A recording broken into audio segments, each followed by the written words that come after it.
কিন্তু এইটোৱে হ'ল আমাৰ দুৰ্ভাগ্যপূৰ্ণসকল, আমি যেন কোনোদিনে আমি নমৰিম। ইয়াৰ আগত আমাৰ হাজৰিকা বাপজনাই খুব সুন্দৰকৈ কৈ গৈছে। আজি মই মাতটোৰ কাৰণে বহুত অসুবিধা পাই আছো, এনেকুৱা ফাটা ফাটা মাতেৰে ক'ব লগা হৈ আছে। নিশ্চয় আপোনালোকক অকমান শুনি অস্বস্তি পাব পাৰে। যেনেকুৱাকে কাটিবলৈ অনা ছাগলীবিলাক যে কাটিবলৈ নিয়া নহয়, বেপাৰীবিলাকে লক্ষ্য কৰিব, কেইটামানক বান্ধি ঘাঁহ খুৱাই ৰাখিছে, কেইটামানক কাকৰি পাত দিছে, কিবা গাছৰ পাত দি থৈ দিছে, খুৱাই আছে, খাই আছে ধুনীয়াকে। আৰু সিহঁতে কুটুম্ব এটা কাটি 2 কেজি লাগে, 1 কেজি লাগে, 1 পোৱা লাগে দি আছে। কিন্তু সিহঁতৰ কোনো ভ্ৰক্ষেপ নাই, অন্তত তাৰ পৰা মই পলাব চেষ্টা কৰো। ছাগলীকেইটাই এইটো কোনো ধৰণৰ চেষ্টাই ৰখা নাই যে মই তাৰ পৰা যে পলাই যাম। ব্ৰইলাৰ দোকানী ব্ৰইলাৰ কাটিছে, সিহঁতৰ কুটুম্বক কাটি 1 পোৱা লাগে, আধা কেজি লাগে, 1 কেজি লাগে দি আছে। কিন্তু ব্ৰইলাৰ কেইটাকে নাবান্ধে সিহঁতক, কাৰণ বেছি দৌৰিব নোৱাৰে। সিহঁতক কেইটামান দানা দি থৈছে, খাই আছে, বেছি দৌৰিব নোৱাৰে নাই, অন্তত কোনোবা এটা চুকত যে অকণমান পলাব লাগে, এইটো সিহঁতৰ চেতনা নাই। ঠিক তেনেকুৱাকে আমাৰো এনেকুৱা চেতনা নাই যে আমি চবকে দেখা পাইছো মৰিছে। কোনোবাজনক দেখা পাইছো গৰ্ভতে মৰিল, কাৰোবাৰ দেখা পাইছো অকণমান জন্মিয়েই মৰিছে, কাৰোবাক দেখা পালো অকণমান যুৱক অৱস্থা হৈছে মৰিছে, কাৰোবাক দেখা পালো বৃদ্ধ হৈ মৰিছে, কাৰোবাক দেখা পালো খোজকাঢ়ি যাওঁতে মৰিছে। হাতে বাটে কৈতে মিলৈ মৰণ, ক'ত মৰণ দিলে আমি নাজানো। কিন্তু আমি এনেকুৱা মূৰ্খামি কৰি থাকো যেন আমি পলাব চেষ্টা কৰা নাই ইয়াৰ পৰা। এইখন যে জাল, এই যে মায়াৰ জালত যে আমি ফন্দি আছো, বজি আছো, ইয়াৰ পৰা আমি পলাব চেষ্টা কৰা নাই। যেন তেওঁহে মৰিছে, মইতো নমৰো। ইয়াৰ আগত অকণমান উলুকাই গৈছে আমাৰ হাজৰিকা বাপজনাই, মই শুনিছো যেন তেওঁলোকহে মৰিছে, তেওঁৰহে আটাটো মৰিছে, আমিতো নমৰো। এনেকুৱা ধৰণৰ চিন্তাধাৰা, আৰু এনেকুৱা ধৰণৰ চিন্তাধাৰা কৰিলে সেই ছাগলীকেইটা আৰু আমাৰ মাজত কোনো ধৰণৰ প্ৰভেদ নাথাকিব। গতিকে সেইকাৰণে প্ৰভুসকল, ইয়াত উপস্থিত থকা শিশুৰ পৰা বৃদ্ধলৈকে সমস্তজনে আজি তৰিবৰ কাৰণে উপায়টো বিচাৰি আমি নিশ্চয় আহিছো। তৰণৰ উপায়, এই তৰণৰ উপায় হ'ল শৰণ, যিয়ে নেকি তৰিব মানে উপায়টো চিন্তা কৰি উলিয়াইছে যে আমি কেনেদৰে আমি ইয়াৰ পৰা তৰিম। পুনৰূপী জনমম পুনৰূপী মৰণম, পুনৰূপী জননী জঠৰে শয়নম, পুনৰবাৰ জনম পুনৰবাৰ মৰণ, পুনৰবাৰ জননীৰ জঠৰাগ্নিত প্ৰৱেশ কৰাৰ পৰা আমি কেনেকৈ তাৰ পৰা ৰক্ষা পাম, এই কথাটোত আমি কি কৰিব লাগে, আমি চিন্তা কৰিব লাগে। জন্ম পোৱাটো ইমান সহজ কথা নহয়। ভাগৱতৰ 3য় স্কন্ধত কৈছে জন্ম পাবলৈ কিমান কষ্ট। জীৱ যেতিয়া মনুষ্য ৰূপত আহে, মাতৃগৰ্ভত থকা সময়ত মাকৰ সেইখিনি সময়ত বেছিকে খাওঁ লাগিলে কি টেঙা, তিতা, জলকীয়া, খাৰ, আগতেতো খোলাও খাই দিছিলে। কিয় খাওঁ লাগে? সেই সন্তানটোৱে ভুগিব লাগিব নৰক যন্ত্ৰণা। আমি প্ৰত্যেকে ভুগি আহিছো। তাৰমানে সেই সন্তানটোৱে নৰক যন্ত্ৰণা ভুগিব লাগিব। এইটো তেতিয়া সেই সন্তানটোৱে এনেই মাতৃগৰ্ভত কিছুমান এই মানে সৰু সৰু কিছুমান পেলু জাতীয় পোকে কি কৰি থাকে, এই ছালখনত কামুৰি থাকে, সেইটো এটা দুখ পাই থাকে। যেতিয়া নেকি টেঙা তিতা এইবিলাক খাই দিলে লগে লগে সন্তানটোৱে মাতৃগৰ্ভত থাকোতে সন্তানটোৰ হাত ভৰিবিলাক লৰচৰ কৰিব ধৰিলে, মাকে আনন্দ কৰি আৰু অলপ জলকীয়া খাই দিছে, আৰু তেতিয়া সন্তানটোৱে ৰব নোৱাৰি তেতিয়া অতিষ্ঠ হৈ কৈছে, এই যদি কোনোবা ভগৱান আছা, যদি কোনোবা ঈশ্বৰ আছা, মোৰ আগত প্ৰকট হোৱা, মই জন্ম হৈ গৈ তোমাকেই ভক্তি কৰিম, মই তোমাৰেই চিন্তা কৰিম জন্ম হয়। আৰু আমি জন্ম হোৱাৰ পিছত আৰু সেইবিলাক চিন্তা বাদ দিলো। সেইকাৰণে জন্ম হৈ শিশুৱে কান্দে, কাহা ক'ত গ'ল, মই যে অলপ আগত দেখিছিলো সেইজন ক'ত গ'ল, মই যে অলপ আগত দেখিছিলো এই যে হৰিক দেখা পাওঁ আমি গৰ্ভতে।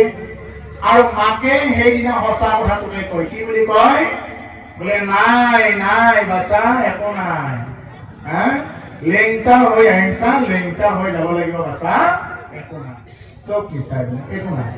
সেইদিনা মাকে সঁচা কথাটোকে কয়। তাৰপিছত মায়াৰ কবলত পৰি কেৱল মোৰ ঘৰ, মোৰ মাটি, মোৰ ল'ৰা, মোৰ ছোৱালী, এনেকুৱা এটা অৱস্থাত আহি যায়। হ'ল মায়াৰ প্ৰভাৱ।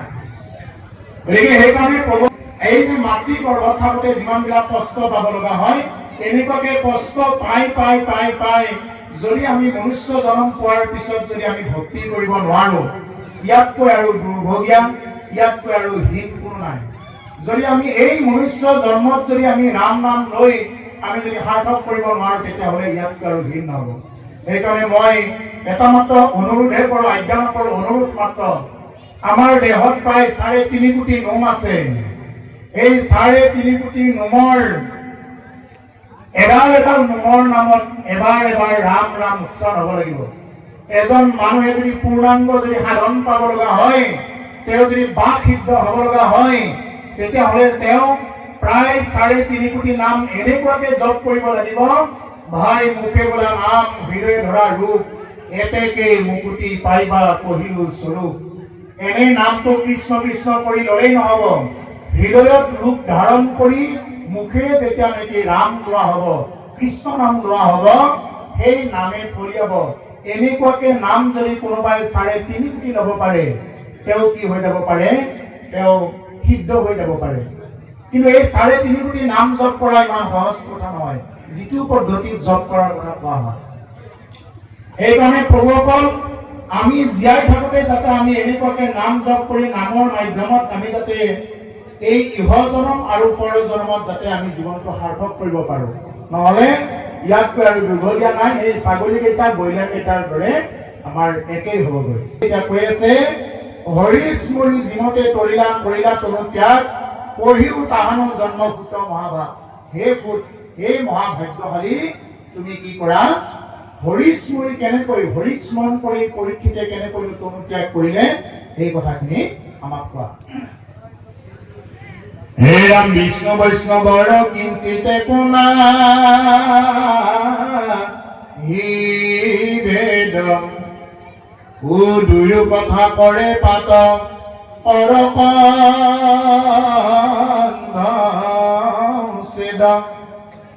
হে ৰাম এতেকে শুনিব আমি কৃষ্ণৰ চৰিত, এইকে তাৰিবে আবে দুৰ্ঘোৰ পলিত। বিষ্ণু আৰু বৈষ্ণৱৰ কথাই কি কৰে? পাতকৰ বন্ধ ছেদ কৰি দিব পাৰে, পাপৰ মানে ভাৰ নাইকিয়া কৰাই দিব পাৰে। যদি কোনোবাই বিষ্ণুৰ কথা আলোচনা কৰে বা বৈষ্ণৱৰ কথা আলোচনা কৰে বা ভকত বৈষ্ণৱ যদি দৰ্শন হয়, এই যে আজি যে আমি বৈষ্ণৱ দৰ্শন হৈছো, ইয়াত যে ইমান বিলাক ভকত বৈষ্ণৱ ইয়াত যে আছে, এই যে ভকত দৰ্শন হৈছে, এইটো হ'ল শ্ৰেষ্ঠ দৰ্শন। ইয়াতকৈ আৰু শ্ৰেষ্ঠ দৰ্শন একোৱেই নাই পূৰ্বকল। এই যে আমি যে এই বৈষ্ণৱ দৰ্শন কৰিছো, এনেকুৱাকে কৈছে শাস্ত্ৰই যে ভগৱানক দৰ্শন কৰাতকৈও যদি কোনোবাই প্ৰকৃত যদি ভকতক যদি এবাৰ দৰ্শন কৰিব পাৰে, ভগৱানক দৰ্শন কৰাতকৈও যদি কোনোবাই প্ৰকৃত ভকতক এবাৰ যদি ভক্তি সহকাৰে শ্ৰদ্ধা সহকাৰে দৰ্শন কৰিব পাৰে, তেওঁৰ জীৱনৰ কোটি কোটি পাপ তেওঁ ভস্ত হ'ব পাৰে, ধ্বংস হৈ যাব পাৰে, পাপৰ ভাপৰিত জুই লাগিব পাৰে। আজি ইমান বিলাক ভকত ইয়াত বহি আছে, কোনোবাই শৰণ ল'বও পাৰে নল'বও পাৰে। ইয়াত অহা সমস্তই ভকত, পাঠত অহা মানে সমস্তই ভকত। এই ভকত দৰ্শন এইটো আমাৰ প্ৰত্যেকৰ জীৱনৰ কাৰণে পৰম সৌভাগ্যৰ কথা। গতিকে এই ভকত দৰ্শনতে সমস্ত পাপ তাপ নাশ হয়। গতিকে সেইকাৰণে প্ৰভুসকল, বিষ্ণু আৰু বৈষ্ণৱৰ কথা যদি কোনোবাই আলোচনা কৰে, তেতিয়াহ'লে কি হ'ব? এইবিলাক পাপৰ বন্ধ ছেদ কৰি দিব পাৰিব। এতেকে শুনিব আমি কৃষ্ণৰ চৰিত্ৰ। এতেকে ক'ত লিখা থাকে?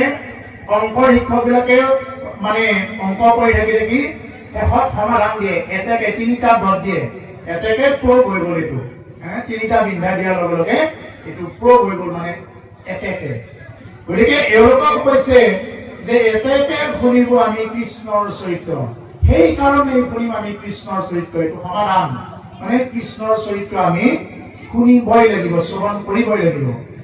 এইহে তাৰিবে আৱে দুৰ্ঘোৰ কলিত, এই দুৰ্ঘোৰ কলি কালত এইহে আমাক কি কৰিব পাৰে? তাৰিব পাৰে।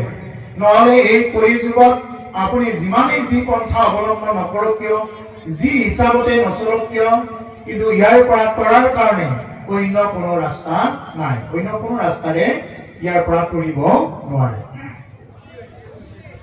এতেকে শুনিব আমি কৃষ্ণৰ চৰিত্ৰ, এইকে তাৰিবে আৱে দুৰ্ঘোৰ কলি। এই দুৰ্ঘোৰ কলি কালত চলাটো বহুত টান চলাটো বহুত টান আপুনি যদি ভক্তি কৰিব যায় ধুতি চোলা যদি পিন্ধা আৰম্ভ কৰি দিছে মানুহৰ মুখত কি হ'ব এই গোটেই ভকতডাল পহলাইছে বুলি ক'ব আমাৰ দৰঙীয়া ভাষাত গোটেই ভকতডাল পহলাইছে বুলি ক'ব স্বৰ্গ পাব যায় বুলি ক'ব কাৰণ বৈকুণ্ঠ তেওঁলোকৰ মুখত নাহে তেওঁলোকৰ মুখত আহিব স্বৰ্গ গোটেই স্বৰ্গ পাব যায় স্বৰ্গৰ জহলাডাল বান্ধিব বুলি ক'ব বহুতে কৈছে কাৰণে শুনিছো কাৰণে কৈছো এই ভকত নিন্দা যি হৈ আছে যদি কোনোবাই প্ৰকৃত ভকতক যদি এবাৰ নিন্দা কৰি পায় তেওঁ ভ্ৰষ্টই হ'ব তেওঁ কোনোদিন উঠিব নোৱাৰে ভকত নিন্দা কৰিব যাওঁতে সেইকাৰণে খুব সাৱধান হ'ব লাগে প্ৰভু যদি কেনেবাকৈ কেতিয়াবা প্ৰকৃত ভকতক যদি নিন্দা কৰি লোৱা যায় নোহোৱা কথাত যদি নিন্দা কৰি লৈ যোৱা যায় হোৱা কথাটো বেলেগ কথা যদি নোহোৱা কথাত লৈ যদি ভকতক নিন্দা কৰা যায় ভাগৱত শুনিবলৈ যাওঁতে যদি ভকতক কোনোবাই নিন্দা কৰে তাৰ কাৰণে সদায় মানে সাৱধান থাকিব সাৱধান ক'ত লিখা থাকে কাৰেক্টৰ টেক্সট ভিতৰত সাৱধান ডেঞ্জাৰ খাতৰা ইয়াত কোনোবাই জানিয়েই হওক নাজানিয়েই হওক যদি কোনোবাই লাৰি দিয়ে পুৰে ঠিক তেনেকুৱা যদি কোনোবাই ভকতক জানি হওক নাজানি হওক যদি কোনোবাই এনেই হকে বিহকে নিন্দা কৰি ফুৰে তেতিয়াহ'লে এইটো পুৰে গতিকে সেইকাৰণে মই ভকত হ'ব পৰা নাই বা পাৰিছো এইটো বেলেগ কথা কিন্তু আমি কোনোবাই যদি ভক্তি অনুষ্ঠানত গৈছে আমি কোনেও কাকো নিন্দা কৰিব নালাগে আৰু নিন্দা কৰিলে আটাইতকৈ কি হয় জানে তেওঁৰ পাপটো মই কাঢ়ি লোৱা হয় মই এই বাপজনৰ নিন্দা কৰিবলৈ এওঁ এনেকুৱা তেওঁ যদি কিবা দোষ আছে সেই দোষটো আনি মোৰ তাত লৈ ল'ব মানে তেওঁ যদি কিবা আছিলে সেইটো মোৰ তাত আহিব আৰু যাৰ কাৰণে ভুগিব লাগিব যিয়ে কৈছে তেওঁ ভুগিব লাগিব আৰু তেওঁ খণ্ডন কৰাব লাগিলে প্ৰচুৰ পৰিমাণে সাধনা কৰিব লাগিব সাধনাই কাম নকৰিব কেতিয়াবা যেতিয়া ভকতক দ্ৰোহী কৰিব ভকত দ্ৰোহী হ'ব অন্য কিবা বাকীবিলাকত যদি দ্ৰোহী হোৱা যায় তাৰ পৰা কৰ্মৰ উপায় আছে ভকত দ্ৰোহী হ'লে কৰিব নোৱাৰে যেনেকে দুৰ্বাসাই কৰিব নোৱাৰিলে কৃষ্ণৰ সুদৰ্শন চক্ৰ এনেকুৱাকে খেলিছে অম্বৰীষক অত্যাচাৰ কৰিব যাওঁতে অম্বৰীষৰ নিচিনা এগৰাকী প্ৰধান ভকতক যেতিয়া নেকি দ্ৰোহ কৰিব গৈছিলে ভগৱান কৃষ্ণই ৰক্ষা নকৰে যোৱা ময়ো ৰক্ষা কৰিব নোৱাৰো তোমাক যাৰ ওচৰত অপৰাধ কৰিছা তেওঁৰ ওচৰত ক্ষমা খোজা তেওঁ যদি ক্ষমা কৰি দিয়ে তেতিয়া সুদৰ্শন নিজে ক্ষান্ত হ'ব ভকতৰ কথা গতিকে সেইকাৰণে প্ৰভুপাল আমি দেখা ভকতজনকে যদি আমি ৰাম বুলিব নোৱাৰো দেখা মানুহজনক বা দেখা ভকতজনকে যদি আমি কৃষ্ণ বুলিব নোৱাৰো দেখাজনকে যদি আমি একো সন্মান নকৰো তুমি নেদেখাজনক কি হিচাপত ভক্তি কৰিবা আমি সেইকাৰণে দেখা ভকতজনক আমি কৃষ্ণ বুলিব লাগে দেখাজনকে ৰাম বুলিব লাগে দেখাজনকে যদি আমি শ্ৰদ্ধা নকৰো জোৰে ভকত য'তে ত'তে কওক মোৰনো কি আহে যায় এই বুলি যদি আমি ভাৱধাৰা লওঁ তেতিয়া নহয় ভকত দেখিলে এনেকুৱাকৈ ভাবিব লাগে তেওঁ চাৰিখন হাত লৈ আহিছে এই দৃশ্যটো আনিব লাগে ভকত গুৰুদেৱ নাম ভকত আমাৰ হাজৰিকা বাপজনে খুব সুন্দৰকৈ কৈ গৈছে এই অংগান বুলি চাৰিটা বস্তু অংগান ভাৱে জড়িত যেজন গুৰু আমাৰ পৰম গুৰু শংকৰ গুৰু মহাপুৰুষ মাধৱ গুৰুৱে কৈছে শ্ৰীমন্ত শংকৰ হৰি ভকতৰ জানা জানা কল্পতৰু তাহান্ত বিনাই নাই আমাৰ পৰম গুৰু আমাৰ পৰম মানে সুপ্ৰিম গুৰু হ'ল শংকৰ গুৰু গতিকে গুৰু দেৱ কৃষ্ণদেৱ নাম কৃষ্ণ নাম ভকত সমস্ত ভকত এই সমস্ত ভকতৰ ওচৰত অৰ্চন কৰিহে আমি কি কৰিব লাগে কাৰ্য ক্ষেত্ৰত আগবাঢ়িব লাগে সমস্ত আমি ৰন্ধন প্ৰণালীত যাওঁতেও গুৰু দেৱ নাম ভকত আমি তেনেকুৱাকৈ আমি অৰ্চন বন্ধন কৰিহে আমি কি কৰিব লাগে এই চাউল মুঠি সিজাব লাগে যেতিয়া নেকি সেই চাউল মুঠি সিজাওঁতে যেতিয়া নেকি তেনেকুৱাকৈ নাম প্ৰৱেশ কৰিব ঈশ্বৰৰ নাম প্ৰৱেশ কৰাৰ লগে লগে সেয়া চাউল মুঠা গুচি কি হৈ যাব এয়া ভাত গুচি মহাপ্ৰসাদ হৈ যাব যেতিয়া নেকি ভাতত কৃষ্ণ নাম প্ৰৱেশ কৰে ভাত গুচি কি হৈ যায় মহাপ্ৰসাদ হৈ যায় কোনোবাই গান গাই আছে তাত যদি ৰাম নাম কৃষ্ণ নাম প্ৰৱেশ হৈ গৈ আছে গান গুচি কীৰ্তন হৈ যায় যি গানেই নহওক কিয় তাতে যদি ৰাম বুলি সোমাইছে কৃষ্ণ বুলি সোমাইছে গান গুচি কি হৈ গ'ল কীৰ্তন হৈ গ'ল কোনোবাই কৰবাত দমন কৰিছে কৰবাত বজাৰত গৈ আছে কৰবাত কিবা কামত গৈ আছে গৈ থাকোঁতে যদি কোনোবাই ৰাম নাম কৃষ্ণ নাম লৈ গৈ আছে এই যাত্ৰা হ'ব তীৰ্থ যাত্ৰা অন্যথা তীৰ্থ যাত্ৰাত গৈ যদি তাতে ঘৰৰ কথা যদি মনত পেলাই থাকে সেই তীৰ্থ যাত্ৰাই কোনো ধৰণৰ কাম নকৰে আমি কিছুদিন আগতে জগন্নাথপুৰী গৈছিলো জগন্নাথপুৰীত যাওঁতে তাতে কিছুমান বস্তু মানে এৰিব লাগে যেনে মানে এৰিব কিছুমানে পাৰিলে এৰে আমাৰ লগত আমাৰ ওচৰৰে মই নামটো নকওঁ আমাৰ ওচৰৰে আমি ইয়াৰ পৰাই গৈছিলো চৰ ধৰাৰ পৰা গৈছিলোঁ আমি এটা পাৰ্টি, তেনেকুৱাতে বিভিন্ন অঞ্চলৰ মানুহ আছিলে।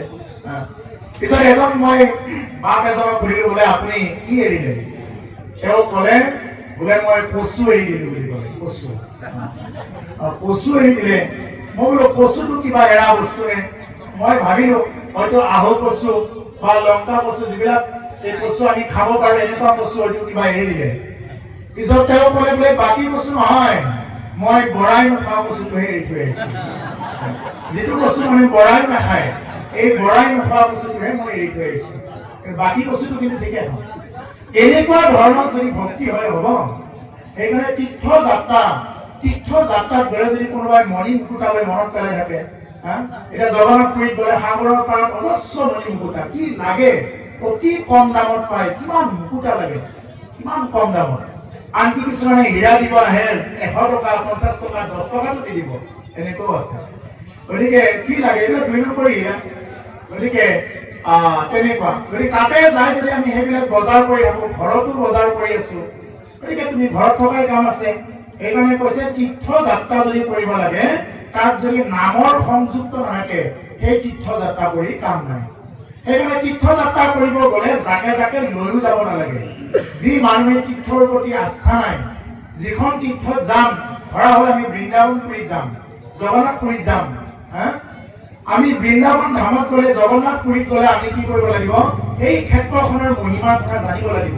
এনেকুৱা জনা লগকহে লৈ যাব লাগিব। যদি তেনেকুৱা একো নজনা লগক যদি লৈ যোৱা যায়, তেওঁলোকে কেৱল হোটেলত থকাটো বিচাৰি কৰিব, কিন্তু কোনো ধৰণৰ তাৰ পৰা কাম নহ'ব। কেৱল খাব, কিবা কৰিব, এইবিলাক তীৰ্থযাত্ৰাৰ ফল নধৰিব। তীৰ্থযাত্ৰাত গৈ যদি আপুনি এচি ৰুম লৈ শুই থাকে, আপুনি ঘৰতো শুই আছে, তাতেও শুই থাকে, তেতিয়াহ'লে ফল কি দিব? গতিকে ইয়াত নাম ল'লে যিমান ফল পায়, তীৰ্থত গৈ যদি নাম লোৱা যায়, তাতকৈ আৰু 100 গুণ ফল পোৱা যায়। গতিকে সেইকাৰণে আমি নামমুখী হৈ চলিব লাগে। হে ৰাম বৈকুণ্ঠৰ হাস্তৰিতু বেদান্ত তত্ত্ব, ও হাতৰিলে পৈলা হিতু মহাভাগৱত।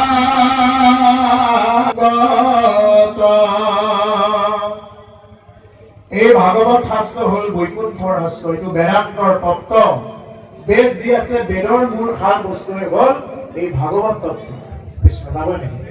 কৃষ্ণ আৰু লগ পাম কেতিয়াবা। কৃষ্ণ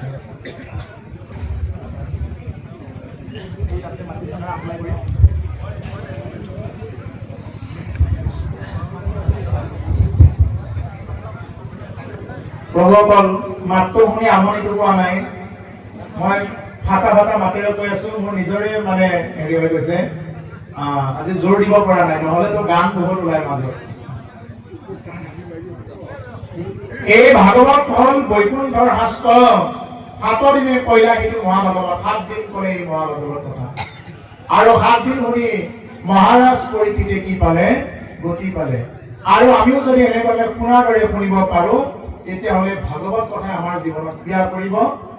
কৃষ্ণ কৃষ্ণ কৃষ্ণ। মহাৰাজ পৰীক্ষিতে এই 7টা দিন ভাগৱত শুনি গতি পালে। আৰু আমিও যদি তেনেকুৱাকে ভাগৱত শুনাৰ দৰে শুনো, শ্ৰৱণ কৰোঁ, তেতিয়াহ'লে আমিও 7টা দিন কিয়, শতাংগ ৰজাইটো 2 দণ্ডতে গতি পাইছে, প্ৰায় 45 মিনিট 48 মিনিট সময় 2 দণ্ডত তেওঁ গতি পাইছে। গতিকে সেইকাৰণে প্ৰভুসকল, এই ভাগৱত কৈছে বৈকুণ্ঠৰ শাস্ত্ৰ, এইটো বেদান্তৰ তত্ত্ব। 7 দিনে পৈলা হিতু মহাভাগৱত, 7 দিন মাত্ৰ কৈছে, 7 দিন শুনি গতি পাইছে। কিহেতু ৰাজাক আঁকি দংখিলে তৈথকে, পাইলা গতি ভাগৱত শ্ৰৱণ মাতকে। এৰম বৈষ্ণৱৰ বৃত্তান্ত শুনিবেই ইচ্ছাও আছে, কহিও বহুত আনম কথা পাছে। কিহেতু ৰাজা পাকি দংখিলে তথ্যকে, এই ৰজা পৰীক্ষিতক কিয় তথ্যভাৱে দংশন কৰিলে? বৈষ্ণৱৰ বৃত্তান্ত শুনিব ইচ্ছা আছে, সেইজন বৈষ্ণৱ ৰজা পৰীক্ষিতৰ কথা শুনিবৰ কাৰণে ইচ্ছা আছে গতিকে পঢ়িৰ উপভূত আন কথা মনত আছে হে কুট আন কথা পিছত শুনো হেন শুনি ভূতে বিনামন্ত অৱনত এইখিনি কথা এতিয়া আহিব হে ৰাম হেন শুনি ভূতে বিনামন্ত অৱনত আমি অকুলীন হেন আছিল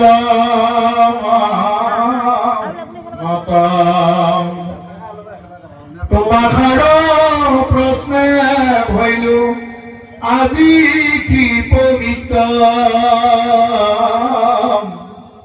শুনা যেন জানো কহো কৃষ্ণৰ চৰিত্ৰ সাৱশেষে কথা কোনে পঢ়িবে স্বৰূপে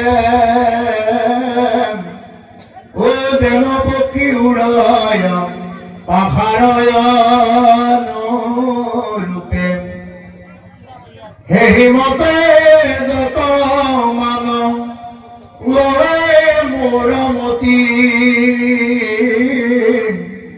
ও বৰ্ণাইব কৃষ্ণৰ লীলা তোমাত সম্প্ৰতি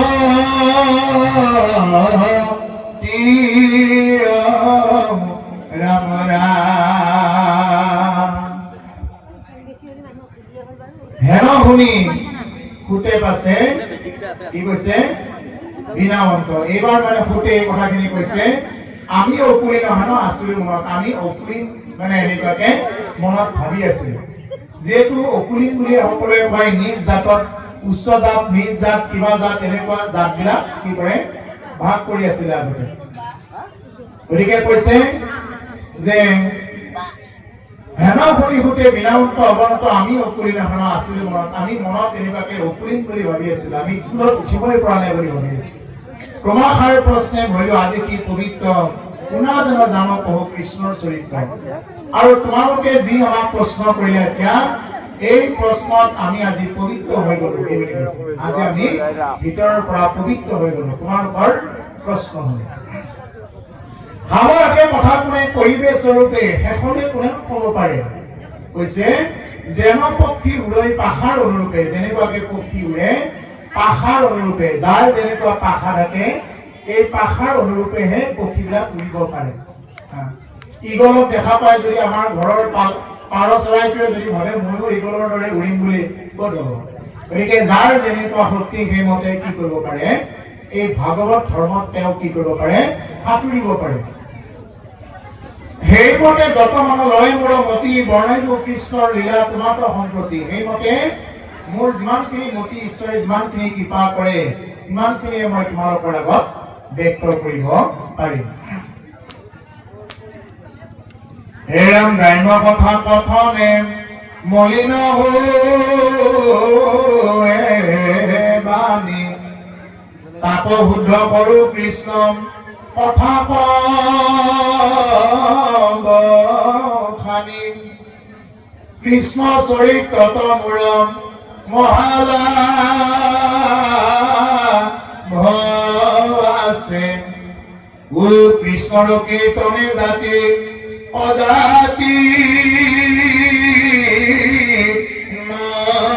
বাছে জাতি অজাতি কলা বগা ওখ চাপৰ ধনী দুখীয়া পুৰুষ মহিলা এইবিলাক অন্যহে বিচাৰ কৰে অজ্ঞানী বিচাৰ কৰে জ্ঞানী লোকে এইবিলাক কি নকৰে বিচাৰ নকৰে জ্ঞানী লোকে কি বিচাৰ কৰিব সমস্ত আত্মা ৰাম এইটোৱে বিশ্বাস কৰিব বিচাৰ কৰিব ইয়াতে কৈছে গ্ৰাম্য কথা প্ৰথমে মলিন হৈ বাণী গ্ৰাম্য কথা যদি আমি যিমানে কৈ থাকিম সিমানে আমাৰ বাণীবিলাক শব্দবিলাক মলিন হৈ যাব পূৰ্বত আমি যদি কাৰোবাৰ ঘৰৰ কথা কৈ থাকোঁ কোনোবা ল'ৰাৰ কলংকিত কথা কোনোবা বোৱাৰীৰ কলংকিত কথা কোনোবা এখন ঘৰৰ কলংকিত কথা এনেকুৱাকে যদি আমি সদায় যদি আলোচনা কৰি থাকোঁ এই দুখটোৱে আমাৰ ভিতৰত আহি বাহ বান্ধিব গতিকে সেইকাৰণে আমি অন্যৰ দুখৰ কথা সমালোচনা কৰাৰ আগতে আমি নিজৰখিনি আমি চিন্তা কৰি যাব লাগে গ্ৰাম্য কথা যিমানে পোৱা যাব সিমানে আমাৰ বাণীবিলাক মলিন হ'ব যিখন মুখেৰে নাখাবলগীয়াবিলাক খাব যিখন মুখেৰে নক'বলগীয়া কথাবিলাক কৈ থাকিব যিবিলাক কথা ক'ব নালাগে যিখন মুখেৰে কথা কওঁতে পদে পদে এটা এটা লেতেৰা লেতেৰা শব্দ যিখন মুখেৰে ওলাই এইখন মুখেৰে আশীৰ্বাদ নহয় অভিশাপ দিলেও কোনো ধৰণৰ কামত নাহে। যিখন মুখেৰে যিকোনো বেয়া দ্ৰব্য বস্তু খাই ফুৰে, যিখন মুখেৰে অন্য জীৱ হিংসা কৰি খাই ফুৰে, যিখন মুখেৰে অন্যৰ সমালোচনা কৰি ফুৰে, সেইখন মুখেৰে আশীৰ্বাদ কিয় অভিশাপ দিলেও কোনো ধৰণৰ কামত নাহে। হোলীৰ গীত জানেনে? ধৰিব লাগিব, এটা আছে, মাতটো ভাঙিলেও দিব লাগিব। বাদ্য থাকিলে ভাল, বাদ্য নহ'লেও চাপৰি হ'লেও হ'ব। এই প্ৰকৃতি পুৰুষ দুইৰ নিয়ন্তা মাধৱে, প্ৰকৃতি পুৰুষ, ধৰিব পাৰিবনে? প্ৰকৃতি পুৰুষ, স্পীকাৰ এটা দিবা ধৰিব পৰা।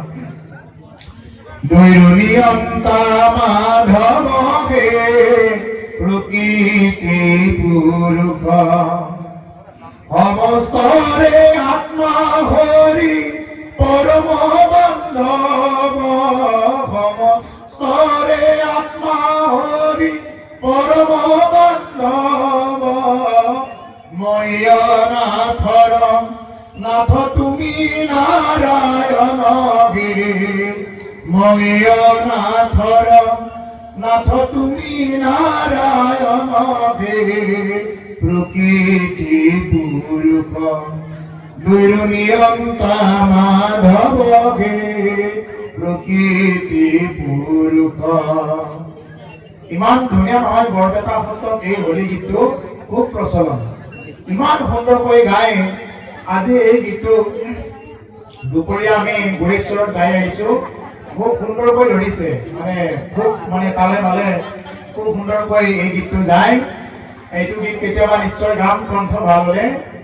এই গীতটো হোলী গীত খুব সুন্দৰ প্ৰচলিত। প্ৰকৃতি পুৰুষৰ দুয়ো নিয়ন্তা মাধৱ।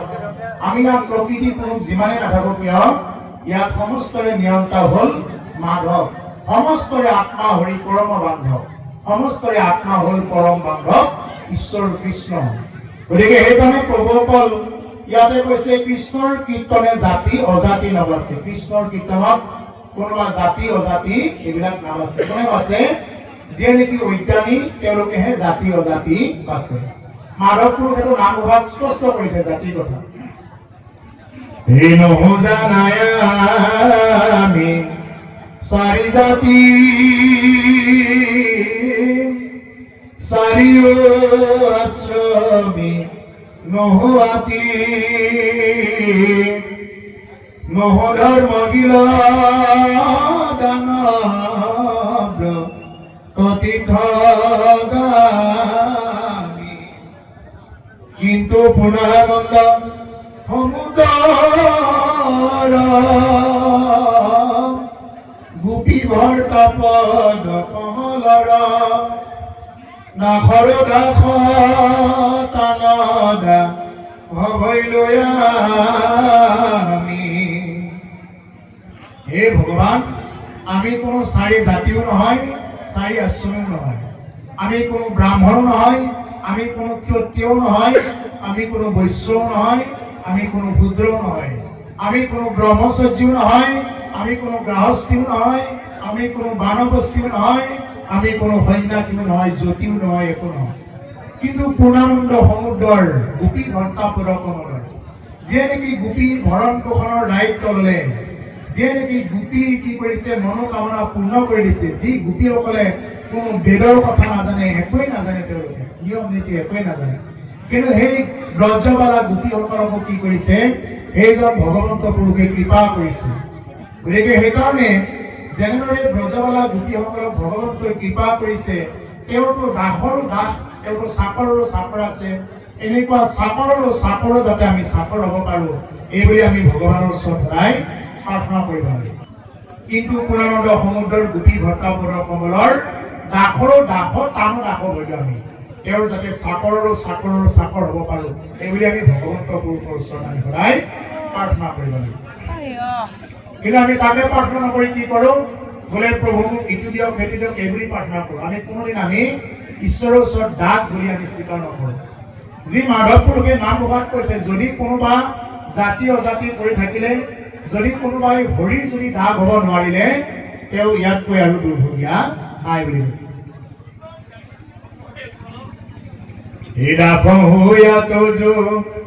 হেৱান কৰিল হৰি হৰি হৰি হৰি ঘূৰয় ঘৰ চিকিৎসা নাইৰা ও হৰিয়ে ঘূৰয় ঘৰ চিকিৎসা নাইৰা। যদি কোনোবাই ঈশ্বৰৰ দাস হ'ব নোৱাৰিলে, যদি কোনোবাই জীৱন কালত ঈশ্বৰৰ যদি সেৱক হ'ব নোৱাৰিলে, যদি কোনোবাই জাতি বিভাজন কৰি থাকিল, মই ব্ৰাহ্মণ, মই বোলে অমুক কুলৰ এওঁ আৰিলে মই নাখাওঁ, নিজ জাতি হীন জাতি এইবিলাক যদি কৰি থাকিলে কৈছে এইবিলাকত আৰু দুৰ্ভগীয়া একো নাই। কৈছে দাস হুয়া তজু সেৱা নকৰিলো হৰি হৰি হৰি হৰিয়ে ইটো ঘোৰ অপৰাধৰ চিকিৎসা নাই। কাহ হলে চিকিৎসা আছে, জ্বৰ হলে চিকিৎসা আছে, হাত ভৰি ভাগি ছিগি গলেও কিবা নহয় কিবা এটা চিকিৎসা আছে। যদি কোনোবাই হৰিৰ চৰণত যদি কোনোবাই দাস হ'ব নোৱাৰিলে, ঈশ্বৰৰ যদি কোনোবাই জীৱন কালত দাসেই হ'ব নোৱাৰিলে, এই ঘোৰ অপৰাধৰ চিকিৎসা নাই বুলি কৈছে। এইটো ঘোৰ অপৰাধৰ আৰু কোনো ধৰণৰ চিকিৎসা নাই। এইটো কোনেও একো কৰি দিব নোৱাৰে। কোনোবাই পিণ্ড দি শ্ৰাদ্ধ কৰি একোৱেই কৰি দিব নোৱাৰে যদি তুমি হৰিৰ ওচৰত ভকতৰ ওচৰত যদি দাস বুলি যদি তুমি নিজকে ল'ব নোৱাৰা। সেইকাৰণে প্ৰভুসকল আমি দাস বুলি আমি ঈশ্বৰৰ ওচৰত ল'ব লাগে। যদি ভগৱানে যদি এবাৰ যদি আপোনাক মোক যদি এবাৰ তেওঁৰ দাস তেওঁৰ চাকৰ বুলি যদি এবাৰ গ্ৰহণ কৰে, কহিটো নাহিকে ভয়, ক'তোৱেই ভয় কৰিব নালাগে। প্ৰভুসকল এইটো সদায় প্ৰাৰ্থনা কৰিব। তুমি বেটিৰে নাহি বন্ধুৱান যি মোৰ চিন্তা কৰ, তুমি হে নযদি নাথ পাও প্ৰভু কহিটো নাহিকে ভয়, ও হৰি প্ৰভু জগন্নাথ নিস্তাৰ কৰা দাৰুণ সংসাৰে। তুমি বেটিৰেকে মোৰ কোন বন্ধু আছে ভগৱান? মোৰ এনেকুৱা কোন বন্ধু আছে যিয়ে মোৰ কাৰণে চিন্তা কৰে, মোৰ মানে সমস্ত ভূতৰ কাৰণে যিয়ে নেকি চিন্তা কৰে। তুমি হেন যদি নাথও পাও প্ৰভু, হে ভগৱান, মোৰ দৰে অনাথৰ জীৱনত তোমাৰ দৰে এগৰাকী নাথ যদি এবাৰ যদি মোৰ জীৱনত প্ৰাপ্ত হয়, আমাৰ প্ৰতিকৰ জীৱনত যদি এবাৰ যদি তেওঁৰ দৰে নাথ যদি আমাৰ অনাথৰ জীৱনত যদি এবাৰ প্ৰাপ্ত হয়, কহিটো নাহিকে ভয়, ক'তোৱেই ভয় কৰিব নালাগে, ক'তোৱেই ভয় কৰিব নালাগে। বিশ্বাস কৰক, বিশ্বাস ৰাখক। এই কথাটো সদায় প্ৰাৰ্থনা কৰিব যে হে ভগৱান, মোৰ দৰে অনাথৰ জীৱনত তোমাৰ দৰে যদি এগৰাকী নাথ যদি আমাৰ জীৱনত প্ৰাপ্ত হয়, কি আছে প্ৰভুসকল। ভগৱানে যদি আপোনাক 4 হাতেৰে দিয়ে, আপুনি মই 2খন হাতেৰে লৈ বলে পাৰিম। মই এইটো অভিজ্ঞতাৰ ফালৰ পৰা কৈছো, মই এনে ক'ব লাগে মানে। আৰু যদি তেওঁ 4খন হাতেৰে দিব চেষ্টা কৰে, আপুনি মই 2খন হাতেৰে এনেকুৱাকে খামোচা মাৰি ধৰিও ৰাখিব নোৱাৰে। এইটো হ'ল ঈশ্বৰৰ কথা। সেইকাৰণে প্ৰভুসকল ঈশ্বৰক আমি সদায় আৰাধনা কৰি থাকিব লাগে, ঈশ্বৰৰ খুব নাম ল'ব লাগে, হৰি নাম। বেলেগ একো নাই। ভক্তি বুলি ক'লে ভকত হ'ব কাৰণে নাম ল'ব, বেলেগ একো নাই। খালি ঈশ্বৰৰ নাম উঠাই বহাই খুৱাই খুৱাই নাম ল'ব লাগে, নাম। বেলেগো কি আছে?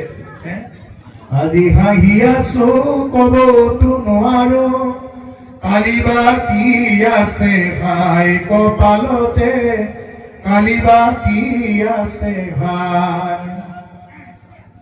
আজি হাঁহি মাতি আছো, কালি কি হয় কোনে জানে? এই কালিলে শৰণ ল'ম দে, পৰহিলে শৰণ ল'ম দে। শৰণ য'তেই ভাল লাগে ত'তেই ল'ব। মই এনেকুৱাকে নকওঁ বোলে এইটো গ্ৰন্থত লওক সেইটো গ্ৰন্থত লওক। শৰণ মাত্ৰ এনেকুৱাত ল'ব যি গুৰুৱে শংকৰ মাধৱক গুৰু বুলি দেখুৱাই দিয়ে, যি গুৰুৱে গুৰু আসন প্ৰতিষ্ঠাৰ কাৰণে গুণমালা, যি গুণমালা আমাৰ সকলোৰে আমাক দি থৈ গৈছে মহাপুৰুষে, সেই গুণমালা বা ভাগৱত আমি আসনত প্ৰতিষ্ঠা কৰাৰ কাৰণে যি গুৰুৱে দেখুৱাই দিয়ে, এনেকুৱা গুৰুৰ ওচৰত আমি কি কৰিব লাগে? আমি শৰণাপন্ন হ'ব লাগে। তেতিয়া কৈছে মহাজন জনগত স্বপন্থা, মহাজনসকলে যি পন্থেৰে গতি কৰে, আমি সেই পন্থেৰে যদি গতি কৰিব পাৰো, তেতিয়াহ'লে পিছলৈ ঘূৰি চাব লগা নহয়। এইটো নিশ্চিত ৰাখক, নিশ্চিত। এইটো কোনো কাৰণত ভয় নাই। সেইকাৰণে প্ৰভুসকল আমি ঈশ্বৰৰ খুব নাম লৈ আমি ভক্তি কৰি যাব লাগে, যি পন্থতে নহওক যেনেকৈ নহওক, মাত্ৰ জীৱন কালত পাৰিলে দেই, কোনোবাই নললেও কথা নাই, এইটো নিজৰ নিজৰ ব্যক্তিগত কথা, পাৰিলে এইটো শব্দ কৈছো, যদি বাঞ্ছা হয় তেতিয়াহ'লে অন্তত মানে শৰণ মানে এটা আশ্ৰয়, যেনেকুৱাকৈ আমি নিয়ৰৰ পৰা ৰেহাই পাবৰ কাৰণে ঘৰটোত আশ্ৰয় লৈছো, শৰণ এটা আশ্ৰয় স্থিৰ ঈশ্বৰৰ ওচৰত বোলে হে ভগৱান, আজিৰ পৰা মই তোমাৰ হৈ গলো, মোৰ যদি কিবা কিবা হয়, জীৱনত যদি কৰবাত যদি ভুল ভ্ৰান্তি হয়, পাপ কিবা কিবি হয়, এই সমস্ত মানে তোমাৰ শ্ৰীচৰণত মোৰ মন প্ৰাণ অৰ্পণ কৰিলো, এই হল শৰণ। ইয়াৰ বাহিৰে শৰণ বুলি কওঁতে মই ধুতি চোলাযোৰ পিন্ধে আমাক দেখুৱাই ফুৰাটোকেই শৰণ বুলি নুবুজায়, গামোচাখন লৈ ফুৰিলে শৰণ বুলি নুবুজায়। শৰণ ল'ব লাগিলে শৰণ লৈ আমি ক্ৰমানে কি কৰিব লাগিব, বিষয়ৰ প্ৰতি বৈৰাগী হ'ব লাগিব, বৈৰাগ্য ভাৱটো আহিব লাগিব। মাধৱ পুৰুষে নামঘোষাত কৈছে এইবিলাক কথা, মাজৰ খিনিত কৈছে। শৰণ লৈ প্ৰথমতে আমাৰ বৈৰাগ্যতা আহিব লাগিব, বিষয়ৰ প্ৰতি বৈৰাগ্য মোৰ আহিছে নে নাই অহা এইটো চাব লাগিব। মোৰ বিষয়ৰ প্ৰতি বৈৰাগ্য আহিছে নে নাই? প্ৰভুসকল, মোৰ গাড়ী 10খনমান থাকিব পাৰে, বহুত কিবা কিবি বহুত অৰ্থ কিবা থাকিব পাৰে, কিন্তু আমি এইটোৱে চিন্তা কৰিব লাগে যে হে ভগৱান, তুমি দিছা, এয়া মোৰ নহয় তোমাৰ, এই বুলি ল'ব পাৰিলে ভকতেও কি কৰিব পাৰিব, সংসাৰত থাকিও তেওঁ কৰিব পাৰিব।